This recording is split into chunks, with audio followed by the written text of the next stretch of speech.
Olá pessoal, eu sou o Frank Thaís do canal Estourando a Verdade. Antes de começar, deixa o like, porque o like é muito importante para a sessão do conteúdo da plataforma do YouTube. E hoje eu vou tecer alguns acontecimentos que estão ocorrendo no Brasil, não é? Foi aprovado o Auxílio Brasil de R$ 400, não é? Mas só que ficará de fora 20 milhões de famílias, né? Quer dizer, né? Só 15 milhões de pessoas serão e 20 milhões ficarão de fora passando fome, né? Esse programa vai custar 6 bilhões de reais por mês. Para 2 mil pessoas, o governo Bolsonaro já repassou pela dolarização da gasolina esse ano, 2 mil acionistas, 70 bilhões. Para 10 mil famílias com teto de gastos, Bolsonaro passa por ano 1 trilhão e 200 bilhões de reais. Mas não tem dinheiro para pobre, né? Reforma tributária. Paulo Guedes admitiu que não vai passar imposto sobre tributação sobre grandes fortunas, né? Quer dizer, mais de 100 bilhões de reais de patrimônio de bilionários ficará de fora de tributação, né? Não vão cobrar tributos sobre lucros e dividendos, né? Por exemplo, você tem um carro, você paga IPVA. O rico tem um avião, não paga, né? Então, quem vai ser penalizado na reforma tributária? E atentem para uma coisa muito séria, né? A classe média, que vai perder o privilégio de abater assistência médica e educação, né?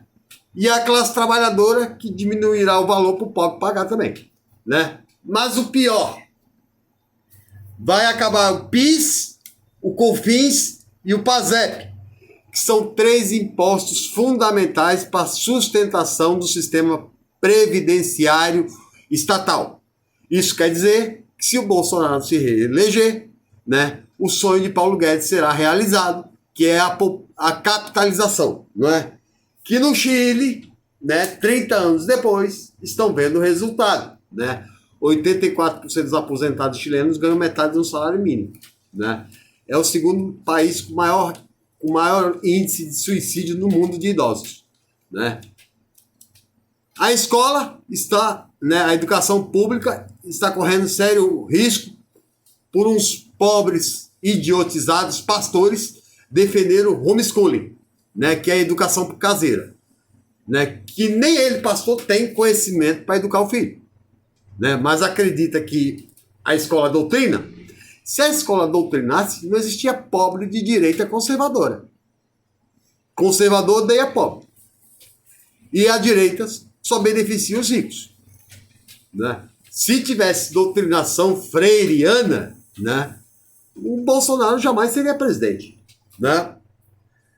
A doutrinação houve na ditadura, né? Que ensinaram que religiões de matriz africana era coisa do diabo, né?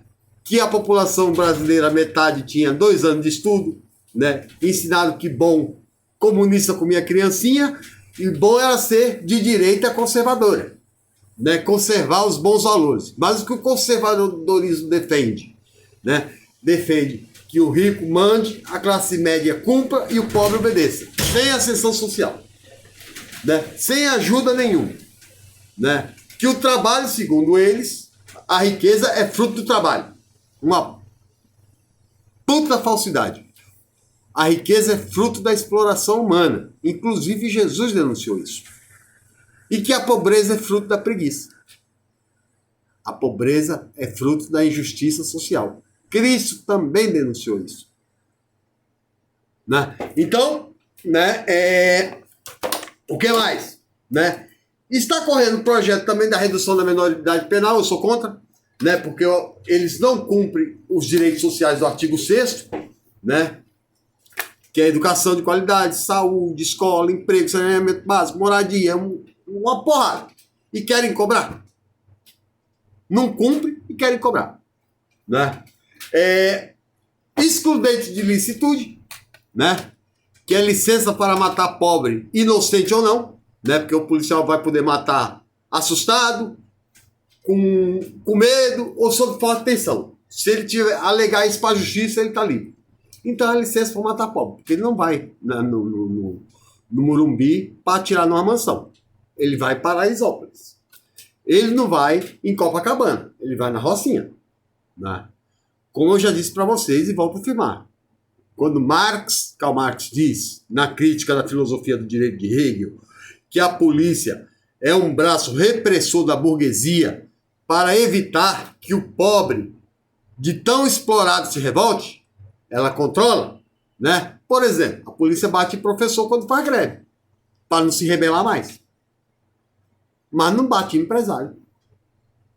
Né? E o exército é a força de proteção absoluta dos valores burgueses. Né? Tanto que foi eles que deram o golpe em 37, deram um golpe em 64 para proteger valores burgueses. Porque Paulo Freire queria ensinar de que forma? Ele alfabetizou 380 pessoas em 40 horas. Com a famosa alfabetização com palavras geradoras, né? Você é pedreiro, vai alfabetizar com pedra, tijolo, cimento, né? Mas também entra a capacidade de ensinar a refletir. Por que você, que é brasileiro, igual a esse brasileiro que você está construindo na casa, não tem em casa ainda? Se na Constituição diz que você tem que ter, né? Empregado doméstico, né? Pano de chão, vassoura, né?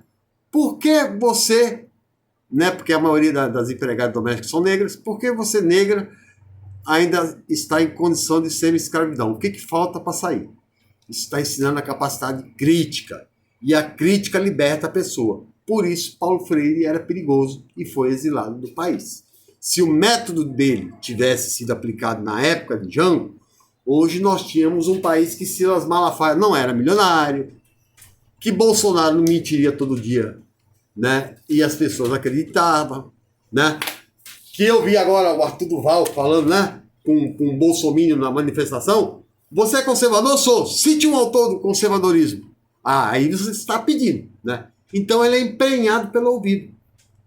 Né? O brasileiro não tem senso crítico porque não foi desenvolvido na educação que podia ser freiriana. Por exemplo, reforma da Previdência. Os meios de comunicação, né? Que a ideologia alemã diz que todas as ideias de todos os tempos são as ideias da classe dominante, né? Só levou o economista a favor das reformas, não levou contra para formar opinião e o povo engoliu. Se tivesse senso crítico, eu exigiria que levasse contrários às reformas também.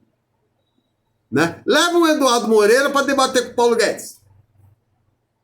Ou uma Fatorelli para debater com a Armênio Fraga. Para ver o estrago. Mas não levaram. Né?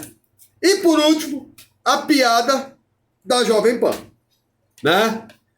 Aliás, daquele programa do Diogo Mainardi lá, que eu esqueci, antagonista.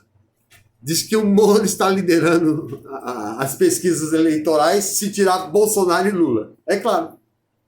Né? Mas eu quero ver ele no debate. Né? Porque ele disse que a condenação foi justa. Eu queria ser o presidente Lula. Eu queria perguntar, eu estou com o processo aqui, me mostra a prova condenatória aqui. Eu quero ver. Que eu não enxerguei. Porque não existe condenação sem prova material. Ele foi condenado por uma delação, não por provas. Né? E ele disse que ele falou agora há pouco, foi o maior escândalo de corrupção da história do Brasil. Mentiroso. Procure aí o caso do Banestado, que ele foi o juiz. Mais de 60 bilhões foi evadido do país, né, pelo Banco do Paraná, né, por conta CC5. Ele era o juiz do caso, não prendeu ninguém, arquivou o processo e sumiu por tudo. Né, no governo Fernando Henrique. Ele sabe que o Zezé Perrella trafica. Né, aquela meia tonelada de pasta base de cocaína no helicóptero do senador, vocês acham que era do piloto? É claro que era do senador. Né? Ele sabe das 3 overdoses do Aécio Neves. Ele sabe da corrupção do Aécio Neves. Cadê que a Lava Jato investigou? Né? Porque tinha delação. Mas ele não quis ouvir. Ele só ouviu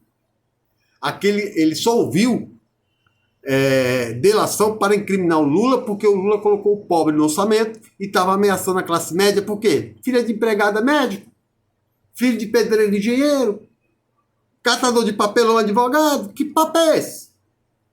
Pobre tem que ficar no lugar do pobre. É assim que a classe média reacionária pensa, né? E é assim que a elite consegue controlar uma classe que não pensa, que é a classe trabalhadora, que é alienada, infelizmente, né, pela falta da praxis, né, de ensinar o pensamento crítico ao aluno, né, que eu procuro fazer nas minhas aulas, mas que muitos professores não aprenderam. Ok? Essa é a minha participação. Até a próxima.